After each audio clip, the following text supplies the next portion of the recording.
Hi, everybody. We're back.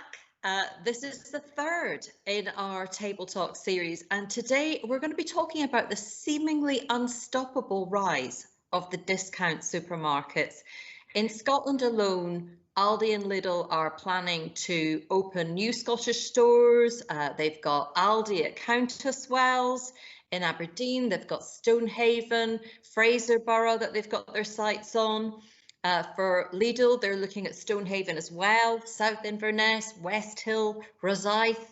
So there's no sign of that expansion slowing anytime soon. They account for 14% of the grocery market. And when you think that they've just really come on board in recent years, that's a big climb. Their acceleration was stifled a little bit by that surge in demand for online delivery, and they're not quite there yet. But that's an area that both of them are looking to move quickly on.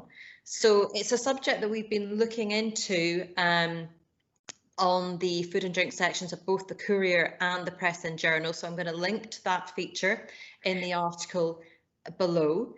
But before we share our thoughts on the discounters and where they fit into our shopping habits, we do like to bring a local item to the table, a food or drink item to the table. And this week I'm actually drinking cherry kefir.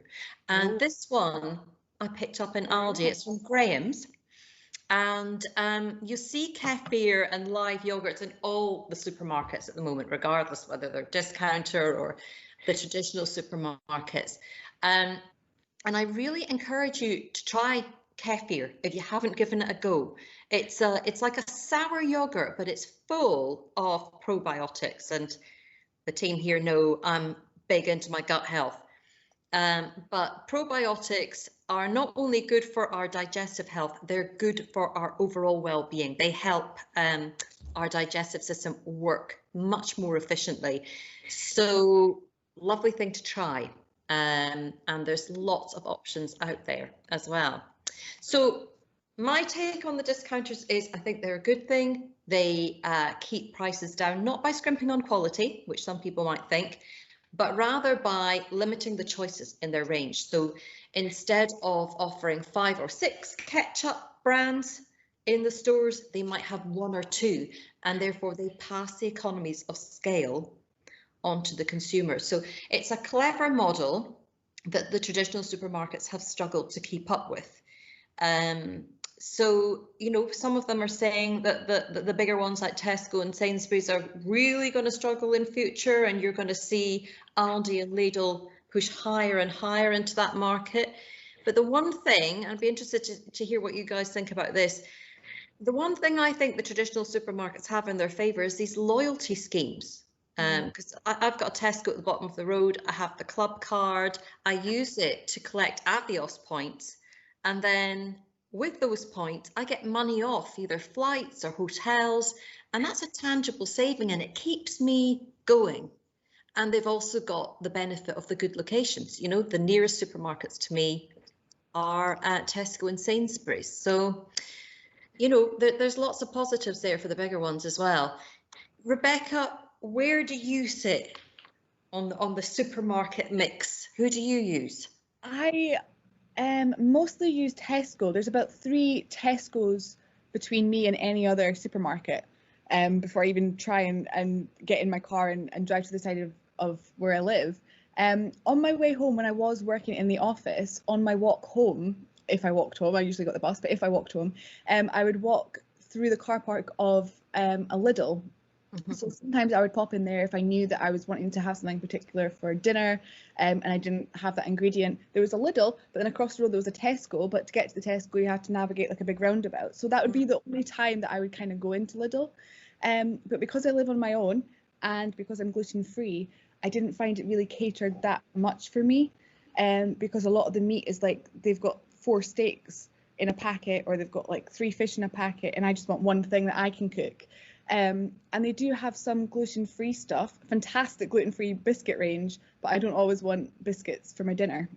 and they do very good gluten-free spaghetti, but I don't want spaghetti every night. So it's not always the place that I go. Sometimes if I just need some milk, I would pop in there on my way home from work. But as I've been working at home since March, I've not been in there since. It's not really in my habit to go to. I'm the same as you, Claire. I'm with Tesco. I've got my Tesco club card. I collect my Avios points as well. Collect my air miles. Not that I've got anywhere. Clever girl. Use them at the moment. But I've noticed. I thought that they didn't quite have as many sort of loyalty schemes in store, but they seem to have brought some in now, where some products it says club card users, and you get it tells you what your price is, and then when you scan your club card when you buy it, you get so much stuff discounted. I think that's only just come in the last few weeks, so I think that's actually more of a good incentive, but they probably should have had it a lot sooner. You can see how the discounters are creeping into the thinking. I mean, they will have been for a long time, but you can see Aldi price check on some of the main products in Tesco, and yeah, they've got that club card price now, that lower price if you're part of the loyalty scheme. So it's all power to the consumer. Brian, you've got first-hand experience of this because you took on a £40 feed a family in a week for the Lidl challenge recently. How did you get on with that? Yeah, basically, yeah, it got great. It was fantastic. I really enjoyed it. Basically, they give you a shopping list and they give you recipes for the entire week for the 7 days, breakfast, lunch, dinner, and it's all about, you know, from your roast chicken, what you would use, what's left over, you would make fajitas, you would use some of your mince to make a mince stir fry, which was unusual but worked. You then use the rest of the mince to make burgers, things like that. So we did that for a week, and you know, I'm going to admit I was skeptical. I didn't think this would be work, but it did. You know, it absolutely did. And you enjoyed your food, didn't you? You enjoyed the meals. Yeah, you enjoyed the meals. Yeah, absolutely loved it. I mean, I do cook all the time anyway, so that side of things wasn't, you know, any sort of difficulty for me. But what I did find was the majority of them were really, really simple. You know, and worked really, really well and quick too. You know, spaghetti with tuna and lemon and garlic was absolutely delicious and really, really quick. That was just one of the things that they did, and I really enjoyed it.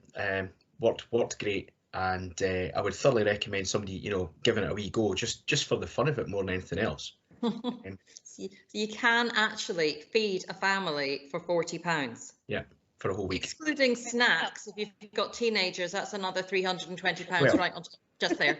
I must admit that wasn't included right enough. You know, when you've got to factor in, and also, you know, asterisks, you have to factor in, you do need your store cupboard ingredients as well. Yes. But just on, you know, I am a regular Lidl shopper anyway, so, you know, it wasn't something that I was going to be adverse to.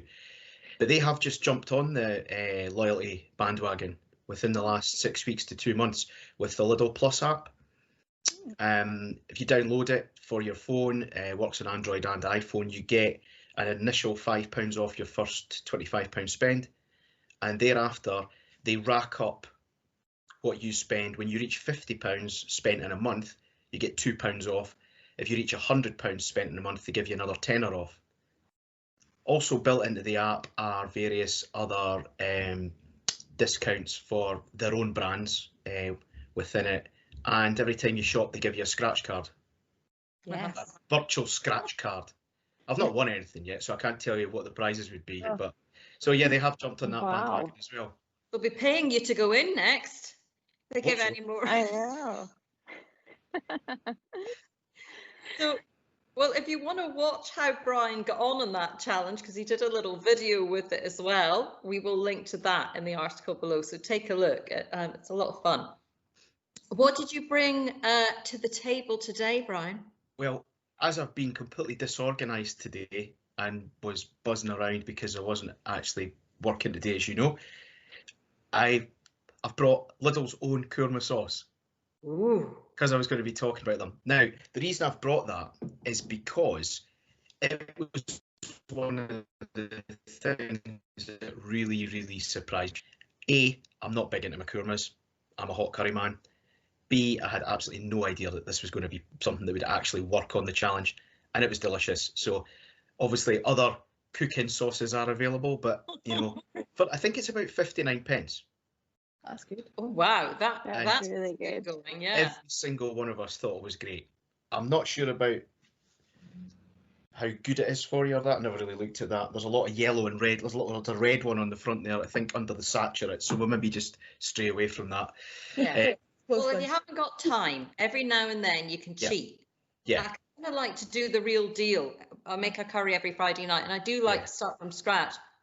Yeah. But now and then I'll stick a spoonful or two. Probably won't use the whole thing, but I'll stick a spoonful or two just to add a little bit more flavour. And that works quite nicely. And then you can all your fresh stuff in there, but you're just kind of pepping it up a bit. Yeah. So yeah, that's the reason I brought that. Excellent. And Julia, where do you shop? Do you try and mix it up a bit? Yeah, I maybe mix it up a little bit more because I live in the city centre, so there's heaps of choice kind of on my doorstep. But I used to be Asda till I die, and now I'm Aldi till I die.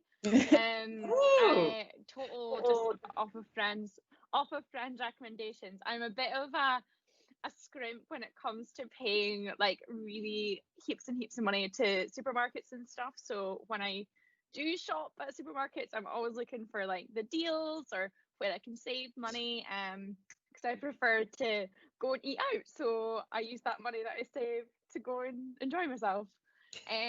So I used to shop at Asda, and then we did our big shop at Aldi, and I saved £20. Now that's not for everybody. £20 a week, or everyone's going to save 20 quid. Yeah, £20. Well, £20 for a shop, and we would probably do a shop every 2 weeks. Which is quite a lot of money if you think about it long term.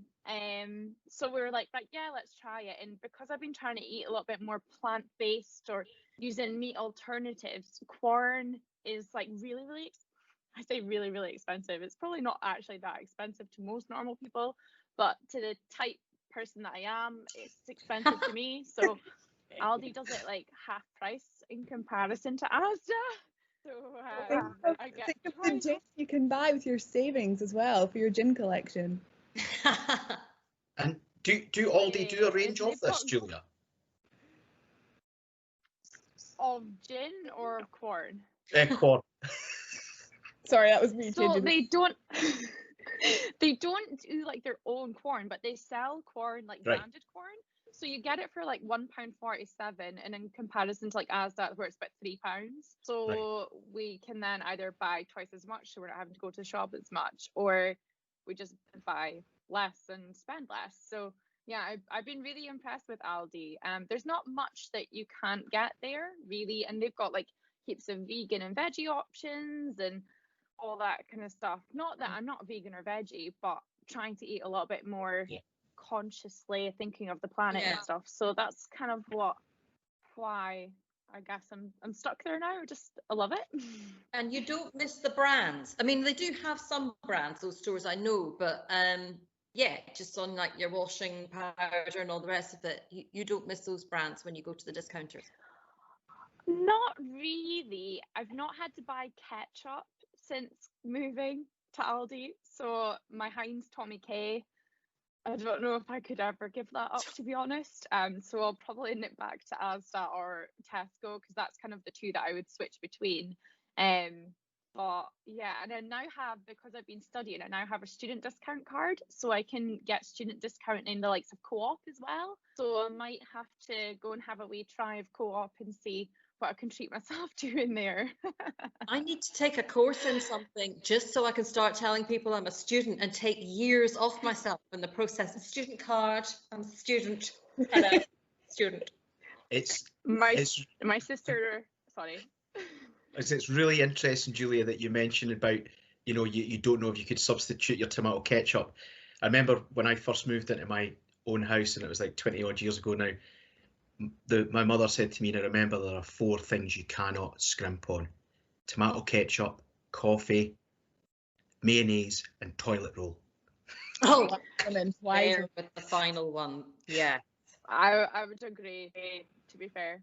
Yeah. Although there's like a lot of a lot of people think like you have to buy the brands and stuff, but actually a lot of the brands you can get, they taste so similar to like the everyday smart ice and stuff. And to me, it makes, sometimes it's a little bit more about brand snobbery than anything, but I try not to be too snobby because, as I've said, I'm a bit of a scrounger when it comes to shopping in the supermarket. It makes you wonder as well whether sometimes the brands maybe make discount ranges or ranges for the discounters, or I've heard things to that effect sometimes, and it would be very interesting to take a look under where some of these things come from, because they're so similar. I don't think they'll ever tell us. Totally. No. What do you think? I can tell you that. Sorry. I was going to say to Claire, what do you think about Tesco starting its own brands? There's like the Redmere Farms. They've got one for vegetables, they've got one for meat. I can't remember the names of them, but I know them if I'd see them. It kind of branded it so you don't know it's Tesco's own, and it kind of looks like a brand, and the packaging looks really, really nice, but it is actually Tesco's own as well. I buy a lot of, talking ketchup, I buy the Tesco's own ketchup, and the kids don't notice. And same for washing liquids and all that kind of stuff. I'm a total cheapskate. If I can save, I'm all over it. If there's a loyalty scheme, I'm on it. I like to save money. That's why a certain discount fashion retailer was the first place I visited after lockdown. I was in that line. So I'm on board with it.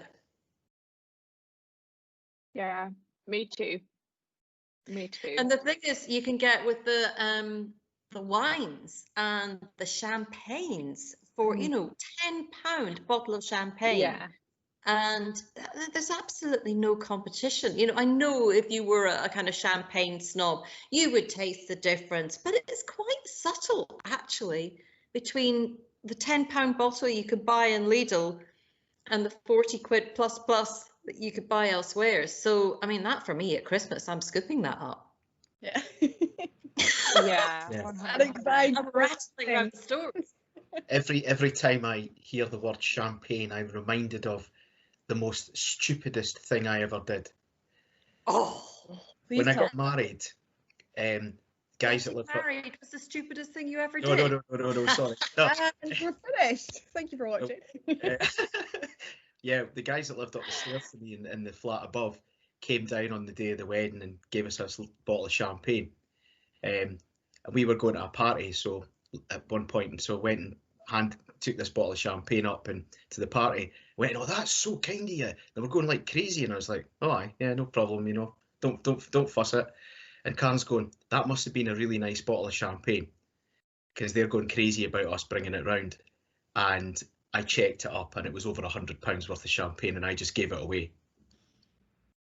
Oh, they must have loved you. So yeah, every time you went round with your every time you hear the word champagne, you're like, I get this sick feeling in my stomach. What was it? Can you remember? Do you know? I wish I could. It had an orange label. Oh, that narrows it down. And yeah, I know. Both Clicquot's got an orange label, but my dad says to me, "Tell us your champagne story, Brian." Oh, that would make me sick. But yeah, there's no chance I'd be handing on a bottle of champagne of any kind, so wouldn't happen to me. Yeah. I wouldn't mind being a wedding guest, but I wouldn't like to do that myself. Yeah. Well, with Brian's sad story, I suppose we better drink up in my case. What did you bring?